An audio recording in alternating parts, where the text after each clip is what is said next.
반갑습니다. 말씀과 함께 하루를 시작하는 주름의 백성들을 예수님의 이름으로 축복합니다. 2023년 2월 10일 금요일 오늘 주신 말씀은 마태복음 10장 1절부터 15절까지입니다. 예수께서 그의 12제자를 부르사 더러운 귀신을 쫓아내며 모든 병과 모든 약한 것을 고치는 권능을 주시니라. 12사도의 이름은 이러하니 베드로라 하는 시몬을 비롯하여 그의 형제 안드레와 세베대의 아들 야고보와 그의 형제 요한, 빌립과 바돌로메, 도마와 세립 마테, 알페오의 아들 야고보와 다데오, 가나나인 시몬 및 가룟 유다 곧 예수를 판 자라.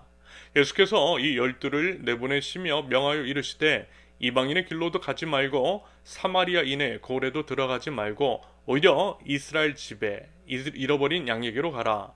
가면서 전파하여 말하되 천국이 가까이 왔다 하고 병든 자를 고치며 죽은 자를 살리며 나병 환자를 깨끗하게 하며 귀신을 쫓아내되 너희가 거저 받았으니 거저 주라. 너희 전대에 금이나 은이나 동을 가지지 말고 여행을 위하여 배낭이나 두벌 옷이나 신이나 지팡이를 가지지 말라. 이는 일꾼이 자기의 먹을 것 받는 것이 마땅함이라. 어떤 성이나 마을에 들어가든지 그 중에 합당한 자를 찾아내어 너희가 떠나기까지 거기서 머물라. 또 그 집에 들어가면서 평안하기를 빌라. 그 집이 이에 합당하면 너희 빈 평안이 거기 임할 것이요 만일 합당하지 아니하면 그 평안이 너희에게 돌아올 것이니라. 누구든지 너희를 영접하지도 아니하고 너희 말을 듣지도 아니하거든 그 집이나 성에서 나가 너희 발에 먼지를 떨어버리라. 내가 진실로 너희에게 이르노니 심판날에 소돔과 고모라 땅이 그 성보다 견디기 쉬우리라. 아멘. 오늘 본문은요, 예수님께서 12제자를 부르시고 그들을 파송하시며 그들에게 당부하시고 명령하신 사항에 대한 기록입니다. 이 내용을 토대로요, 세 가지로 한번 살펴보겠습니다. 첫째, 하나님의 일은 하나님께서 하신다. 1절부터 4절까지. 예수님께서는요, 12제자를 부르셨어요. 제자를 부르시고 그들에게 사명을 부여하셨어요. 말하자면 예수님의 대리자로서 귀신을 쫓아내고 모든 병과 모든 약한 것들을 고치도록 명하신 겁니다. 그리고 그 명령을 따라 그 역할, 그 사명을 제자들이 감당하게 되는 거예요. 그러면서 여기서 우리가 기억해야 할 중요한 것이 있습니다. 그것은 뭐냐면요, 우리 예수님께서 그 사명을 감당할 능력을 주셨다라는 겁니다. 1절 보면 더러운 귀신을 쫓아내며 모든 병과 모든 약한 것을 고치는 권능을 주시니라. 권능을 주시니라. 예수님께서 그 능력 주셨다라는 거예요. 맞아요, 여러분. 우리 주님께서는요, 우리에게 없는 것 요구하지 않으십니다. 이미 주신 것 그것 가지고 하라고 하세요. 왜 그렇죠? 하나님의 일은 하나님이 하시기 때문입니다. 그 누구도 하나님 앞에서 자랑하지 못하게 하시기 위함인 거죠. 고린도전서 1장 26절에서 29절까지 형제들아 너희의 부르심을 보라. 육체를 따라 지혜로운 자가 많지 아니하며 능한 자가 많지 아니하며 문볼 좋은 자가 많지 아니하도다. 그러나 하나님께서 세상의 미련한 것들을 택하사 지혜 있는 자들을 부끄럽게 하려 하시고 세상의 약한 것들을 택하사 강한 것들을 부끄럽게 하려 하시며 하나님께서 세상의 천한 것들과 멸시받는 것들과 없는 것들을 택하사 있는 것들을 패하려 하시나니 이는 아무 육체도 하나님 앞에서 자랑하지 못하게 하려 하심이라. 여러분, 이 말씀의 의미를 아세요? 하나님의 일은 하나님께서 하신다라고 하는 의미, 이 말씀을 경험해 보셨느냐라는 겁니다. 저는요, 수도 없이 경험했어요. 우리 하나님께서 어떠한 일을 맡기실 때 처음에는 제 능력으로, 처음에는 제 지혜로 하는 줄로 알았거든요. 그런데 아니더라는 거예요. 하나님께서 필요한 능력 주시고 필요한 사람과 물질도 붙여주셔서 하나님의 일을 친히 이루시더라는 겁니다. 저희 이제 목회 경험 속에서 참 많이 경험했고요. 매번 이와 같은 고백을 드릴 수밖에 없었습니다. 하나님께서 하셨습니다. 하나님께서 하셨어요. 이 고백이요, 저절로 나와요. 정말 그렇더라는 겁니다. 그래서요, 만약에 이제 어떤 마음의 부담감 같은 것들이 있고 그것이 하나님께서 주신 것 같으며 우리 자신을 통해 그 일을 이루시기 원하시는 것이 있다면요, 여러분 믿음 가지고 순종하면 됩니다. 왜요? 이미 그 능력 우리에게 주셨으니까 그 믿음 갖자라는 겁니다. 한 가지만 한번 간증 한번 해볼까요? 우리 세우는 교회가 이제 막 시작한 교회이고 어느 뭐 한 교회에서도 우리를 돕고 있지 않으며 소유한 건물 같은 것도 없는 참 많이 부족하고 아무것도 없는 교회이지만 그에 비해 참 많은 것들을 하지 않습니까? 많은 것들 베풀고 있어요. 밥도 커피도 큐티책도 여러 선교사님들과 기관들도 후원하고 또 돕고 있습니다. 어떤 사람들은 염려가 될 정도로 개척교회가 이래도 되냐라고 하는 식이 나올 정도로 그러한 일들을 하고 있다라는 거예요. 그러면요, 무슨 이제 제가 속된 말로 무대 프로 아무 생각 없이 그 일들을 하겠느냐라는 겁니다. 아니요. 하나님께서 보여주시고 하나님께서 부담감을 주셔서 하나님께서 그 일 하라시는 것 같아서 하고 있는 거예요. 이미 그 능력 주셨대요. 하나님의 것이래요. 하나님의 일을 하나님께서 하신대요. 그래서 순종하고 있는 거예요. 그런데 보세요. 지난 1년 감사하게 잘 지났잖아요. 지금도 문제 없잖아요.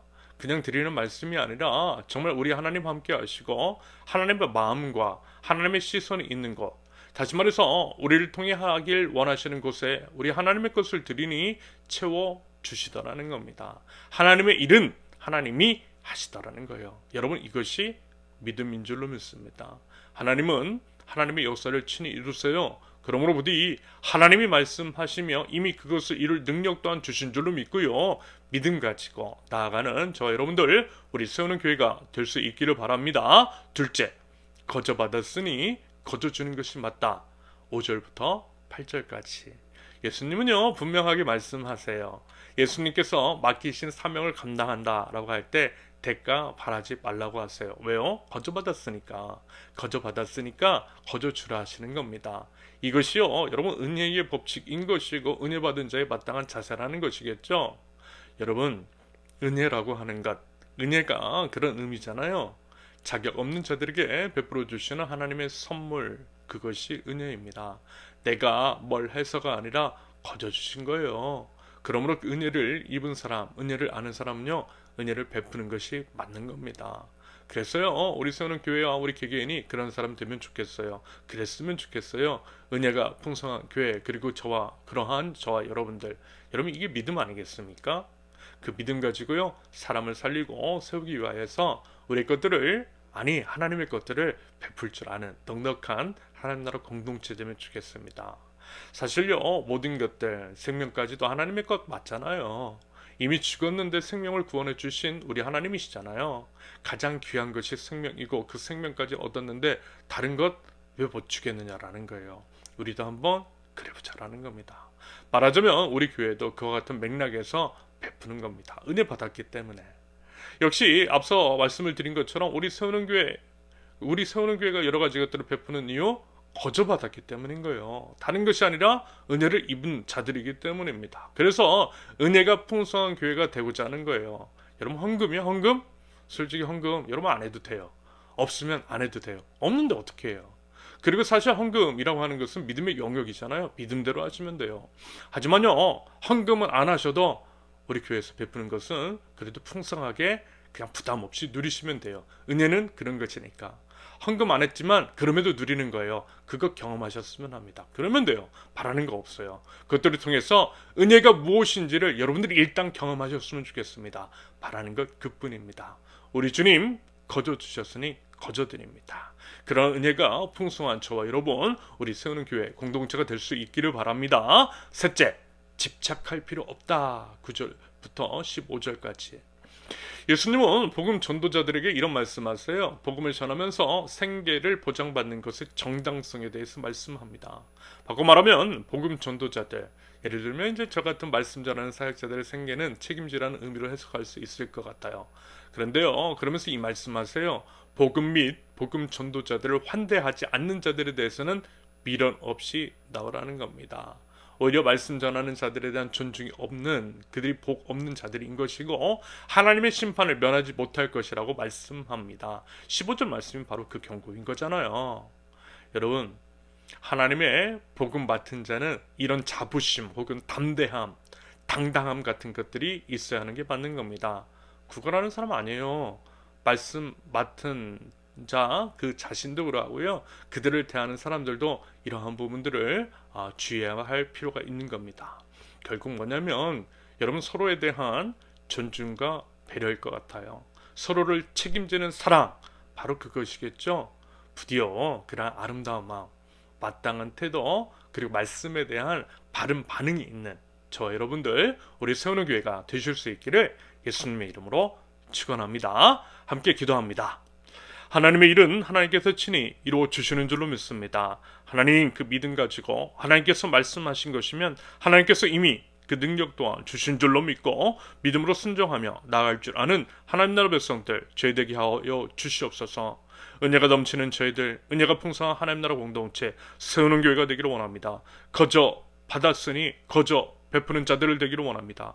거저 주고 풍성히 베풀면서 오히려 더 많이 주지 못해서 아쉬워할 줄 아는 풍성한 교회, 하나님의 은혜가 무엇인지를 직접 경험할 수 있는 저희 세우는 교회 될 수 있도록 우리 하나님 인도하여 주시옵소서. 예수 그리스도의 이름으로 기도합니다. 아멘. 하나님께서요, 오늘 우리에게 주신 말씀과 각자의 기도 제목을 놓고 우리 잠시 기도하도록 하겠습니다.